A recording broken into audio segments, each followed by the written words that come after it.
진심 없는 익숙함, 의미를 모르는 외식 이렇게 제목이 되어 있죠. 우리가 오늘은 여러분들 좀 기본을 다루려고 합니다.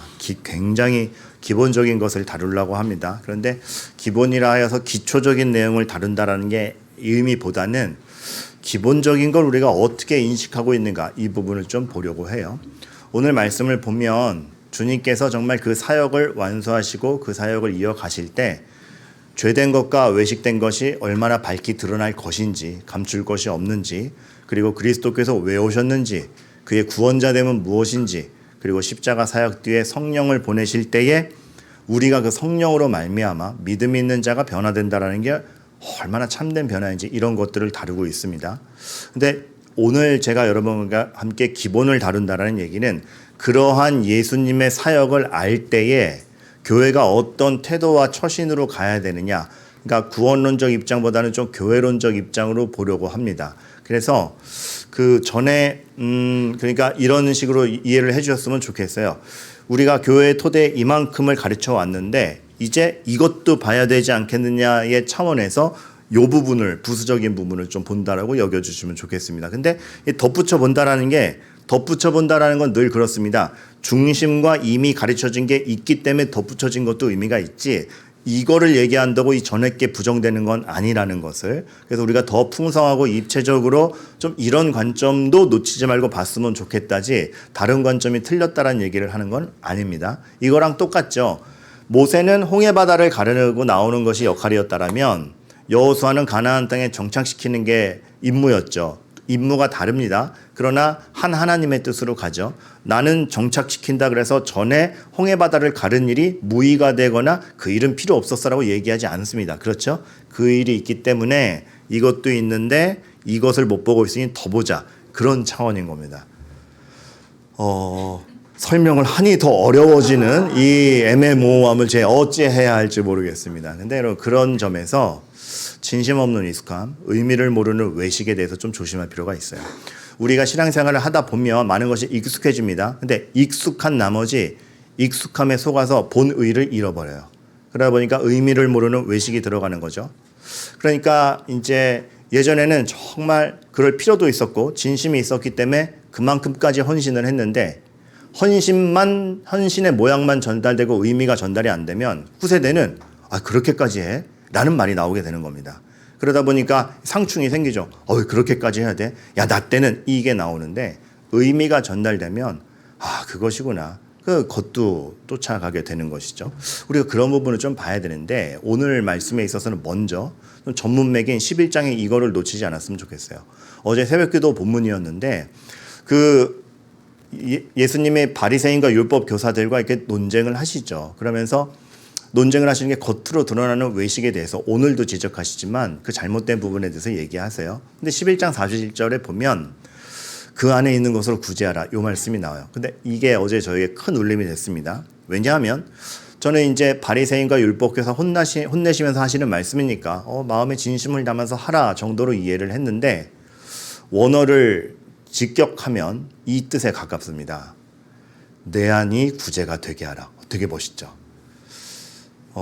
늘 요즘에 느낍니다. 요즘에 너무 멋있죠 하면 저만 멋있어 하고 근데 너무 멋있는 거예요. 그 멋지다가 멋있어 이게 아니고 정말 뜻이 웅장하다라는 의미예요. 내 안이 구제가 되게 하라. 그러니까 구제 좀 하세요가 아니고 내가 구제인 겁니다. 내가. 그래서 구제를 하지 않으면 못 참는, 사랑을 베풀어라가 아니고 사랑인 겁니다. 그래서 누가 방치되어 있거나 누가 미움이 껴들면 참지 못하는, 이 주님이 명령하시는 게 그 본의와 그저 어떤 것을 실행하라 전에는 정말 네 영혼이 그리스도를 만나서 변해 있는가, 그 본질을 물으시는 게 굉장히 많아요. 그런데 그 반면에 제가 한번 생각해 봤죠. 교회가 규칙을 가르치나 아니면 이러한 하나님의 마음을 가르치나, 그러니까 미묘한 차이인데 큰 결과를 야기할 수 있습니다. 구제 좀 하세요 와, 그 사람이 구제할 수 있는 사람이 되도록 심령을 바꿔놓는 거는 똑같은 모양으로 드러나지만 질적으로 다르지 않습니까?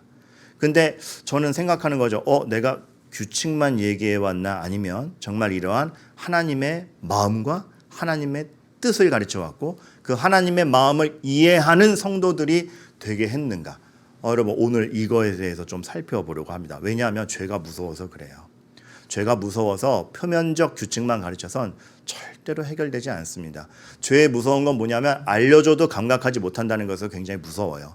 11장을 보면 그리스도께서 바리새인과 율법교사에게 좋은 원래의 뜻을 가르쳐줬죠. 경고하면서 원래 율법이 얘기하는 뜻은 이거다라고 가르쳐줬음에도 불구하고 그것을 받아들이는 바리새인과 율법교사는 아 그렇구나가 아니고 공격한 예수님에 대해서 다시 비난하지 않습니까?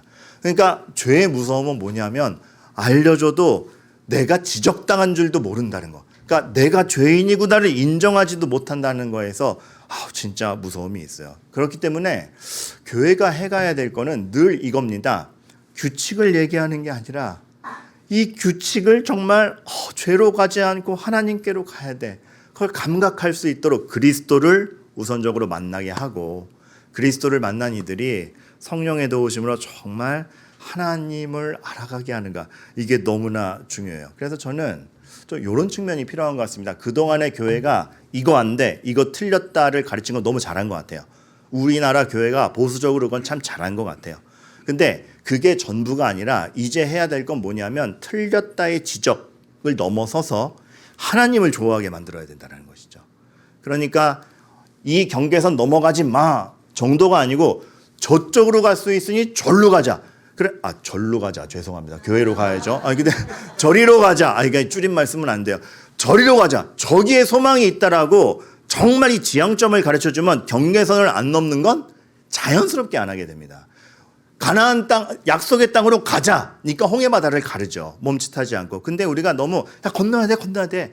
다시 넘어가지 마. 경계점만 표현하는 것으로 우리가 교육이 되지 않았나. 그래서 하나님을 좋아하게 만드는 그 교회가 해야 될 일이 무엇인가라고 했을 때 그 하나님을 소개하는 겁니다.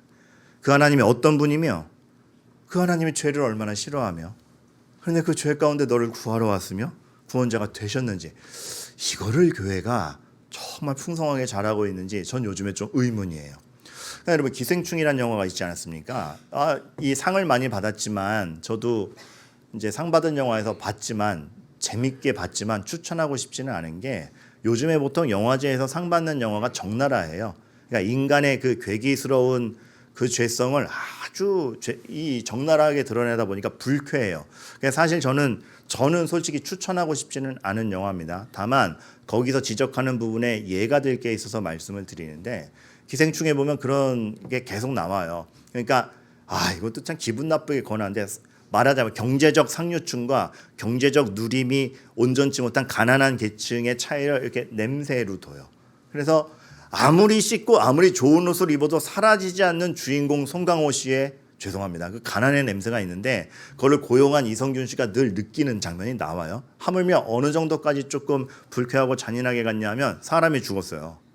사람이 죽었는데 송강호 씨 딸이 죽었어요. 죽어서 막 피를 흘리고 있는데 사람이 피를 보고 이게 다친 사람을 보면 어이쿠 어떻게 하고 그 사람을 먼저 보살펴 주는 게 먼저 아닙니까? 근데 이 영화에서 그 인간의 본성의 적나라함이 어떻게 드러나냐면 그 와중에도 가난한 집 딸의 냄새가 나는 거예요. 그래서 피를 막아주기보다 코를 막아요. 여기서 보여주는 인간 이거밖에 안 되지. 그리고 자기 차키가 그 주어하는 여자 밑에 깔려 있었거든요. 코를 막으면서 피를 닦아주기는커녕 자기 차키 꺼내는 장면이 있는데 너무너무 절망스럽습니다. 되게 불쾌해요. 거기에 이제 또 다른 주인공 되는 그 가난한 집 딸의 아빠가 된 송강호 씨가 코 막는 이성균 씨를 보면서 분노하죠. 그래서 이 분노가 단지 무시받았다 이 정도가 아니고 그 적나라한 인간 본성 속에서 정말로 그 인간성 자체를 무시받은 인간의 분노가 확 표현되면서 싸움이 일어나요. 여기 이제 요 모티브가 아마 조지 오웰 소설에서 따온 것 같습니다. 조지 오웰이 1980년대 여러 소설과 저작들을 했는데 앞으로 미래 사회에 인간들이 이렇게 될 것이다. 그래서 되게 입지를 다지는 소설과 글들을 많이 남겼죠. 대표적으로 여러분들 잘 아시는 것 중에 1984. 다 끄덕이시 감사합니다. 1984년에 또 무슨 일이 있었죠? LA 올림픽이 있었어요. 박찬숙 씨가 여자 농구 은메달을 땄어요.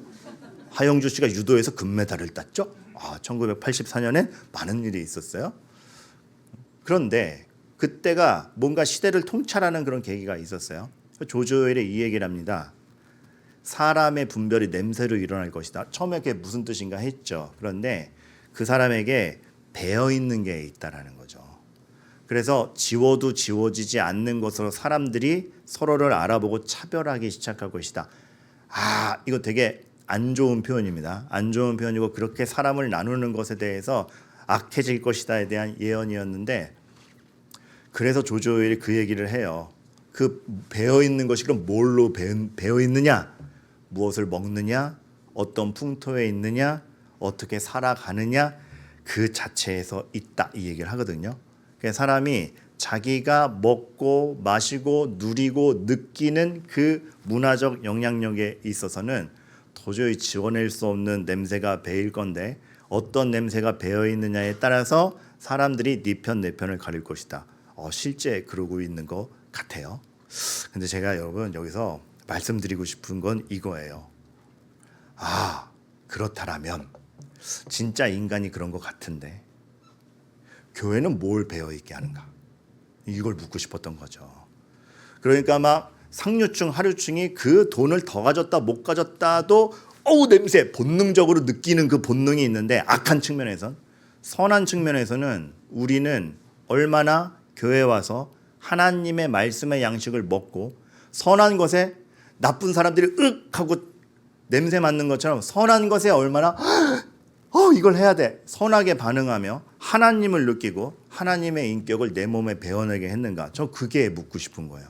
다행히도 그거를 고민해주는 교수님이 있어요. 칼빈 신학교에 제임스 스미스라는 교수님이 그래서 이런 얘기를 합니다. 생각해보니까 나도 가르치는 교수지만, 그리고 교회가 1차적으로 말씀을 가르치는 그 예수 그리스도에 대한 정보를 주는 것 맞지만, 어쩌면 교회라는 게, 하나님이 키우신 교회라는 게 훨씬 거대하지 않을까? 정보의 습득만의 문제가 아니라 마음과 욕망의 문제라면, 아까 제가 그거 말씀드린 거예요. 여긴 하면 안 돼, 하면 안 돼라고 경계선을 긋는 정보 습득의 문제가 아니라 하나님을 열망하는가, 하나님이 누군지 알고 하나님께로 가는가.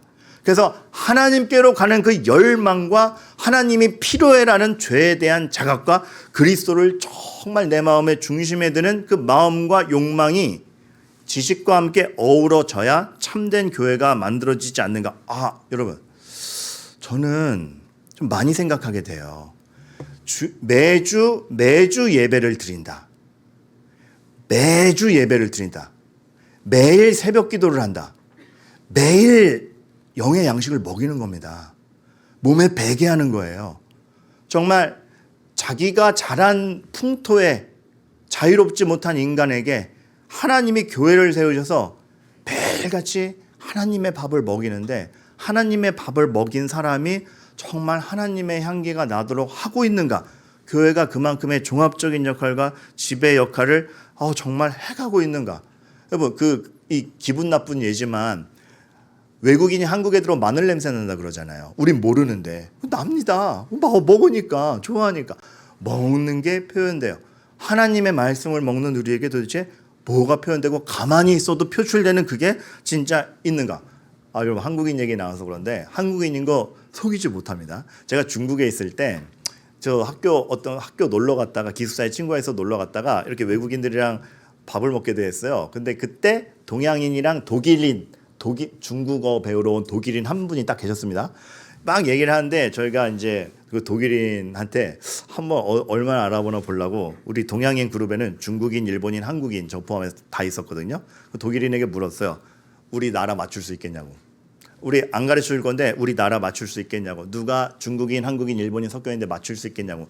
맞췄게요, 못 맞췄게요? 맞춰요. 그 독일인이 10분 뒤에 말해주마. 그러더니 밥을 먹자 그러더라고요. 밥을 막 먹었어요. 10분 뒤에 너 중국인, 너 일본인, 너 한국인 맞추는 거예요. 어떻게 맞췄어? 속일 수 없다. 어떻게 맞췄는데? 국 먹으면서 내가 다 알아봤다. 어떻게? 아야 중국인, 한국인, 일본인. 이게 우린 감춘다고 생각했는데 감출 수가 없는 거예요. 감출 수가. 명확히 티가 나는 거예요. 배어 있는 게 있는 겁니다. 배어 있는 게. 뭐가 배어 있는가? 그러니까 한국을 사랑하던 싫어하던 조국에 대한 충성도가 있든 없든 마늘 먹고 자랐으면 마늘 냄새 나고 한국에서 자랐으면 시원하다 하는 겁니다. 교회가 그만큼 실감나게 천국을 새겨줬는지, 하나님은 이런 분이고 하나님이 이거 좋아하시고 하나님이 나누어 주신 영의 양식을 이건데 우리가 그걸 먹고선 나도 모르게 반응하는 것에 정말 그리스도의 향기가 나는지, 매주의 예배가 그랬는지, 성찬식을 하는데 의례적으로 했는지 그리스도의 살과 피를 먹는다라는 걸 정말로 잘 가르치면서 천국을 실감하게 하면서 먹였는지, 그걸 먹인 이들이 드러내려고 그러는 것도 아닌데 정말 드러낼 수밖에 없는 그리스도인으로서 세상을 살아가게 했는지, 여러분 반성이 되더라고요.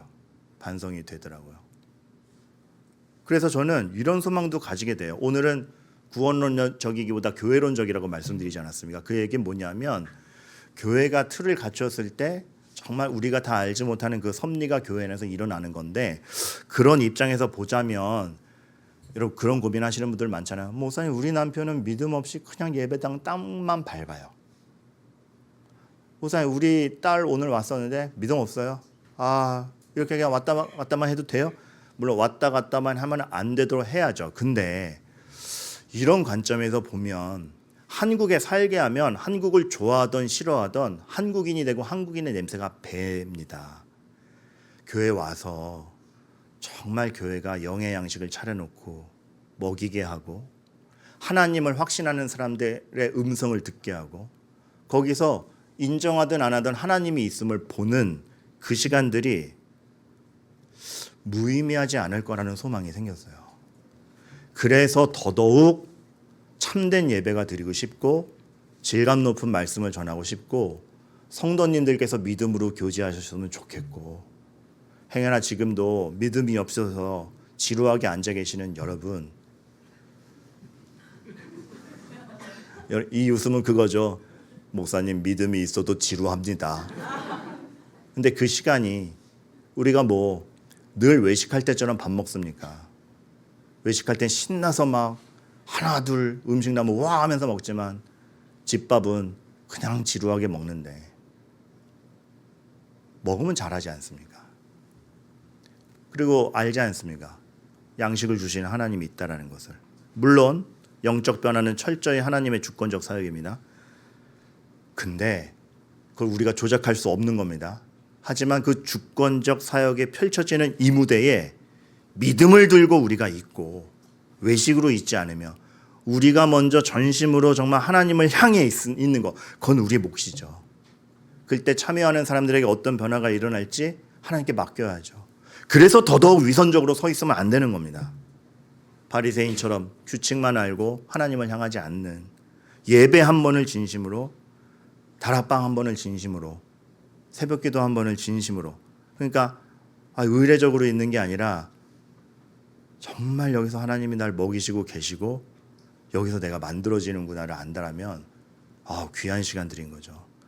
사실은 그 월요일 새벽기도는 되게 힘듭니다. 그래서 지난주에 제가 월요일 새벽기도 담당이었어요. 제자훈련도 시작한 터라 다 하고 마무리돼서 갔는데, 집에 갔는데도 늦은 시간이었는데 몇 시간 뒤에 나와야 될 걸 생각하니까 너무 기쁘더라고요.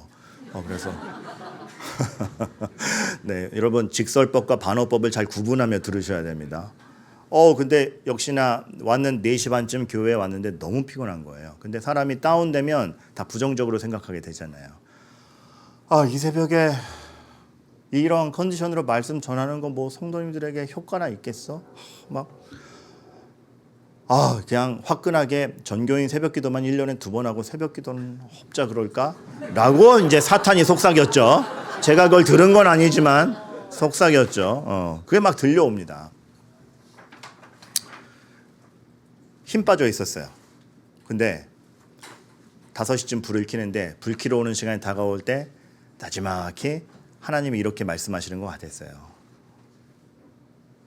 민근아, 내가 아버지로서 집에 불을 켜서 나오는 자식들 아침 반상 먹이려고 했는데 불만 좀 켜줘라. 그거 먹고 가면 다 산다. 막 미치겠는 거예요. 불 켜는 순간 하나가 너무 귀하고 사도신경을 외우는데 전능하사 천지를 만드신 하나님 아버지를 내가 믿사오며 이거지. 이것 때문에 우리가 살지. 새벽에 찬송. 전 최고의 컨디션에 둬서 미가 안 올라가는데 새벽에는 오죽 못 불러요. 부르는 겁니다. 못 불러도 부르는 거예요. 달란트가 있어서 부르는 게 아니고 하나님을 찬양하는 데 있어서 멈출 수가 없는 거예요. 명설교겠습니까? 근데 먹이는 거예요. 그게 교회여야 되지 않는가.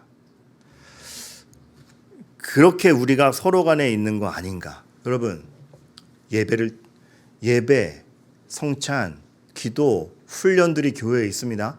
우리 이거 의례적인 게 되지 않게 합시다. 하나님이 여기서 뭘 먹이고 계신가?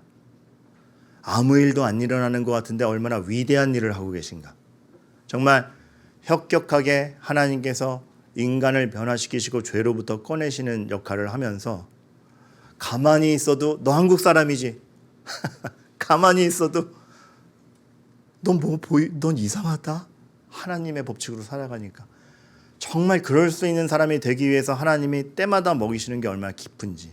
내 기도가 그냥 뭐 기도해도 아무 응답 못 받는 것 같아요가 아니고 기도하는 게 하나님과 연결되어서 내가 하나님의 사람으로 만들어지는 얼마나 중요한 순간인지. 여러분 이게 있는 거죠. 여러분에게 앞으로 예배를 드렸다가 그 영광스럽기를 바라요. 정말로 어떤 마음으로 나올지 다시 한번 각오해 주시기를 바라요. 그리고 여러분의 예배 드림이 예배 드렸다. 하나님의 향기가 더 새겨진 겁니다. 예배를 많이 드릴수록 하나님을 닮아야 됩니다. 기도를 많이 했다. 여러분 기도를 많이 하면 꼭 이렇게 돼요. 기도를 많이 했다. 새벽 기도 다 나왔다. 그러면 많이 기도한 만큼 깊어져야 되고 따뜻해져야 되고 편안해져야 되는데 하나님을 닮아서 나 기도 많이 했다. 넌 왜 안 해? 다가가기 싫은 사람이 되면 안 되는 거예요. 쟨 공부를 잘한다. 쟤한테 가면 물어볼 수 있겠다. 이게 돼야지. 쟨 공부를 잘한다. 쟤 앞에 가면 비교된다. 이렇게 되면 안 되지 않습니까? 성경을 많이 읽었다. 자랑이 아니라 많이 읽은 만큼 하나님을 더 깊이 알고 하나님을 더 닮은 사람으로서 나와야지. 기독교 교육학에서 세미나에서 최근에 이런 말이 나왔어요. 교회가 집어 던지실 것까지는 없지 않나요? 중요한 얘기 해드릴게요. 네, 잘할게요. 네, 잘할게요. 누가 던졌어요? 근데 기독교 교육에서 이런 말이 나왔어요. 교회가 무서운 선생님만 많아지고 깊은 어른이 없는 느낌이다. 이해되세요? 이거 하지 마. 하지 마세요. 경계선만 그어주는 게 아니라 뭘 열망해야 되는지. 아버지가 저기 계신데 아버지에게로 가자. 이거 아닙니까? 거짓 증거하지 말자. 거짓말했지? 너 거짓말했지? 이거보다 사람을 살리는 말이 뭔지, 그죠? 그거를 가르치는, 여러분 이렇게 되기를 바랍니다.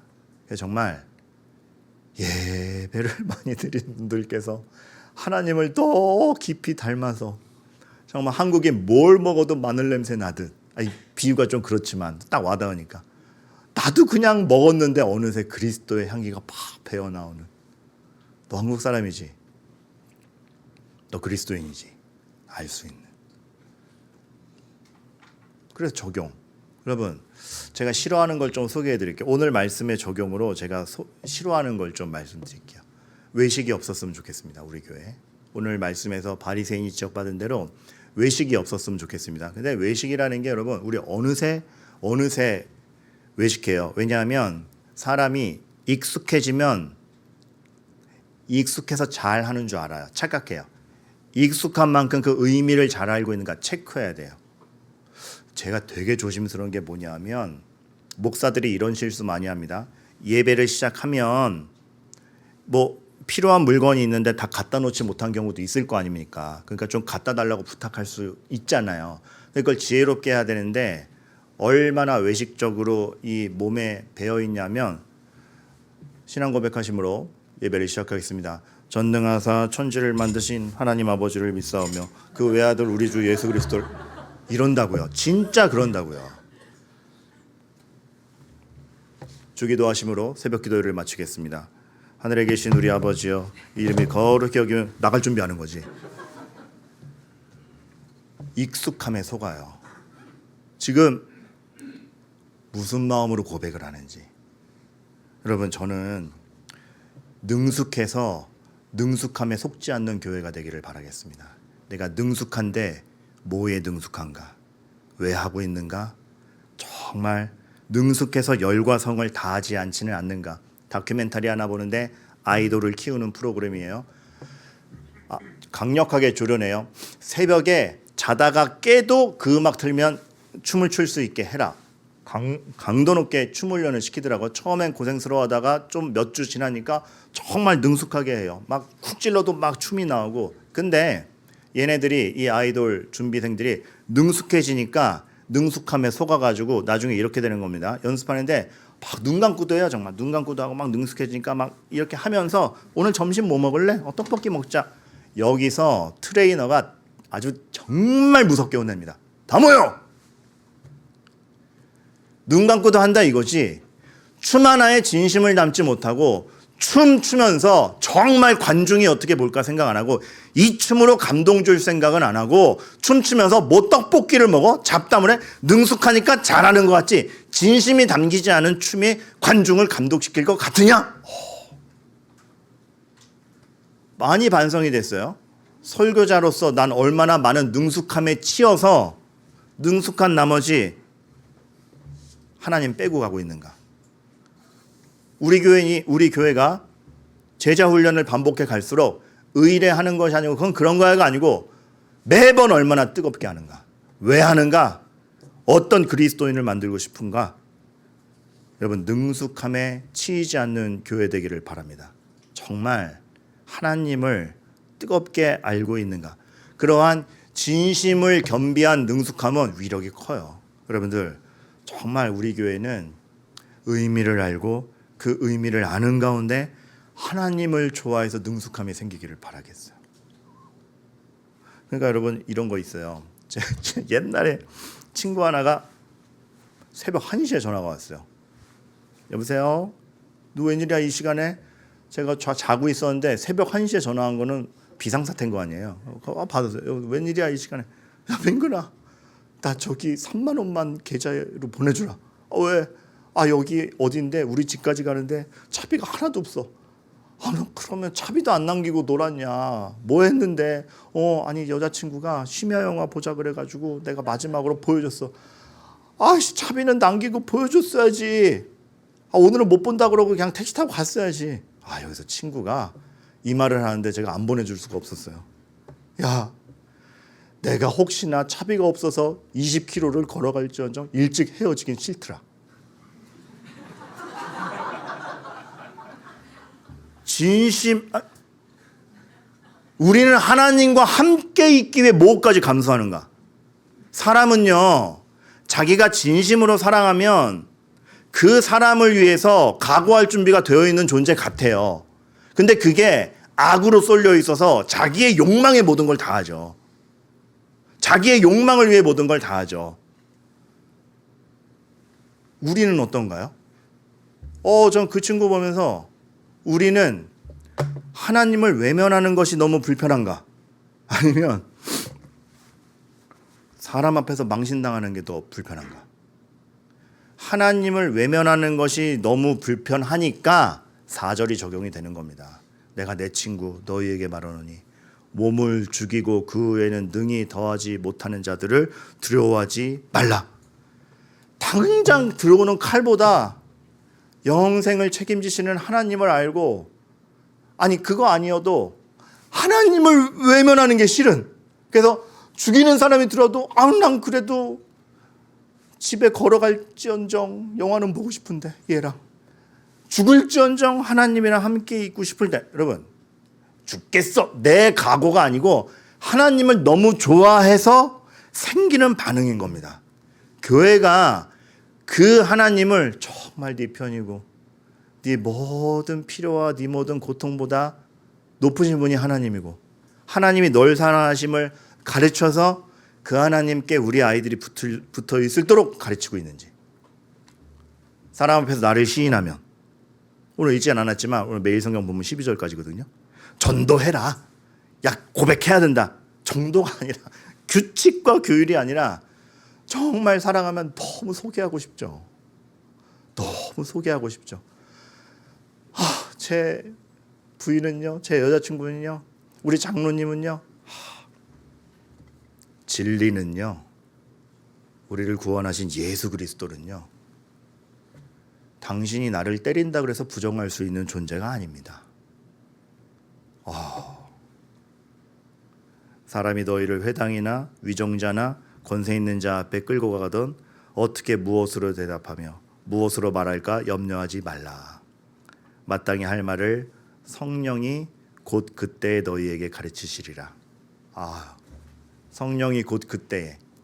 그러니까 우린 이렇게 이해하잖아요. 위기의 순간이 오면 성령이 오셔서 모르던 말이 막 다다다 나오고, 그런 의미이기도 합니다. 하지만 훨씬 깊어요. 그 나중에 사도행전을 보세요. 없던 말이 튀어나온다라기보다는 정말 예수님을 주로 섬기고 있으니 내가 맞아 죽건 말건 부정할 수 없는 우리 주님은 이런 분이에요. 하나님이시며 참 사람이신데 우리를 위해 십자가에서 죽으셨고 그게 나를 위해서고, 나는 그 주님을 빼면 아무것도 할 수 없습니다. 그리고 나는 그 주님이 당신의 삶의 모든 것임도 제가 알려드리고 싶습니다.가 나오는 거죠. 성령과 한 마음인 거예요. 성령과 한 마음인 거죠. 하나님 마음 아는 거죠. 그거.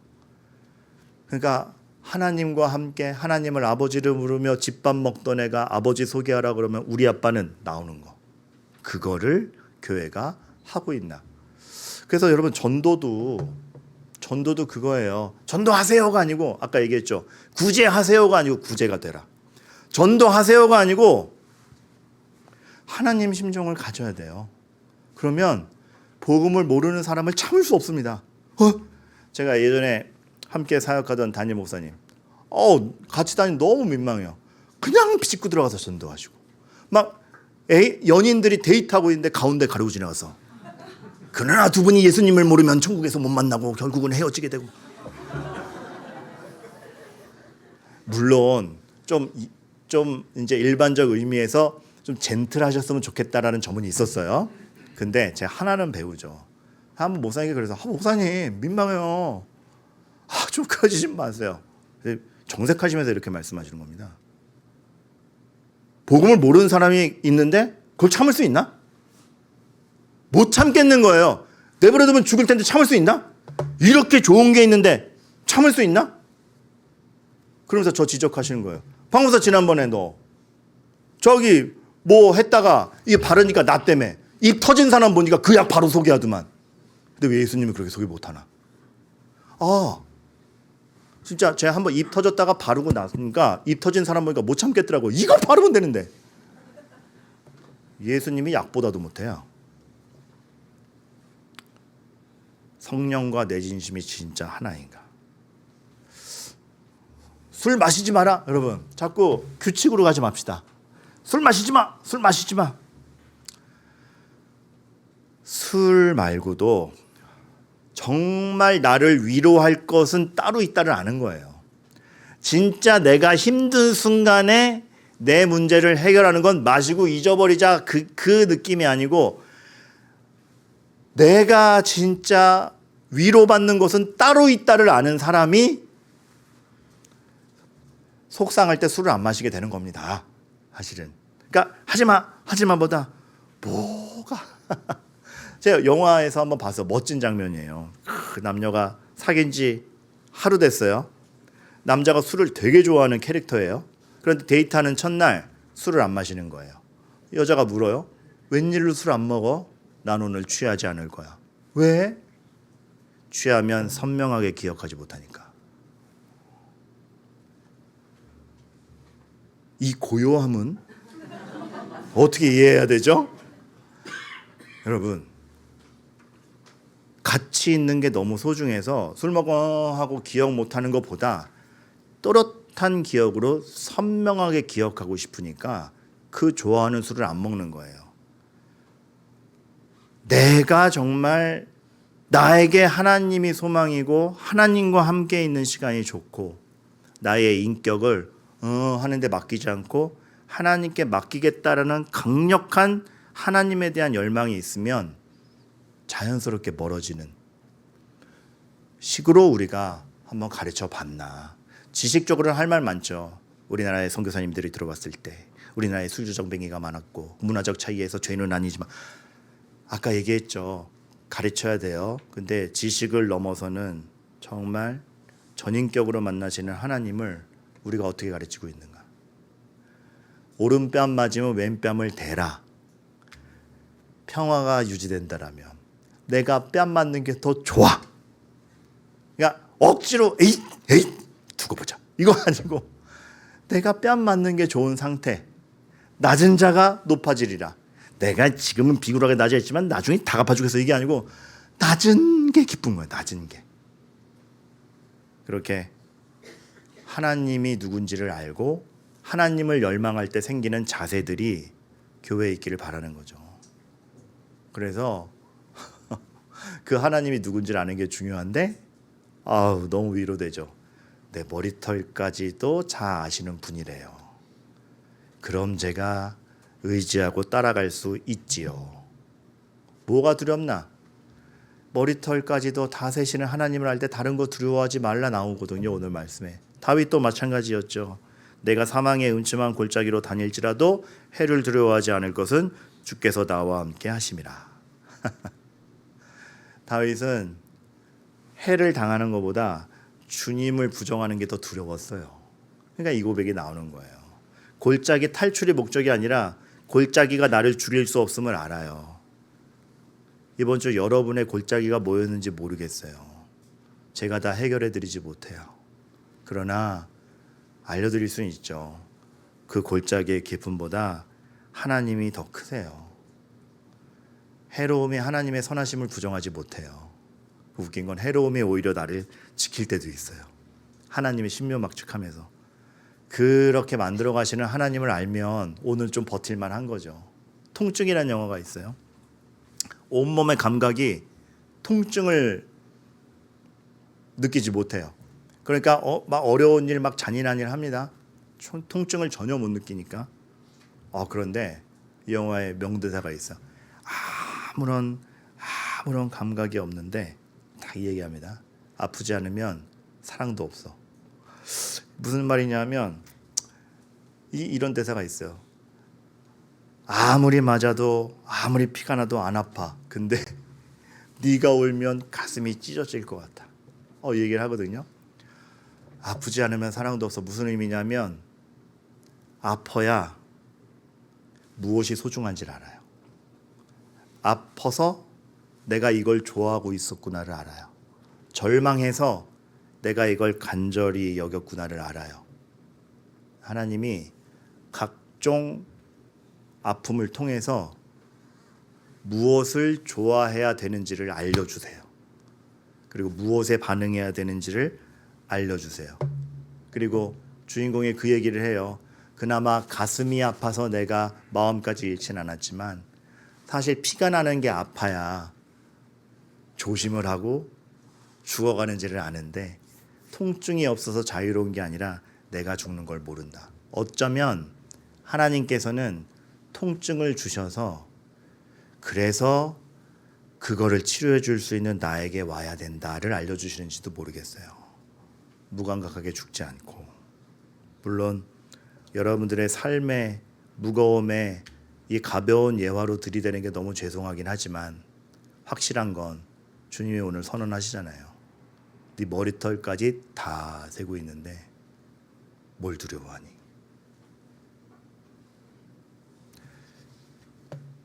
그 하나님과 한 식탁에서 한 영의 양식을 계속 먹이며 죄를 못 견디고 형제자매의 괴로움을 못 견디고 정말 의에 반응해가는 그런 교회가 되기를 바랍니다. 그러니까 의미 없는 규칙과 규율만 남지 않고 하나님의 마음과 거룩함과 그리스도의 피로 말미암은 천국 백성의 백성다움이 남는 교회 되기를 간절히 부탁드립니다.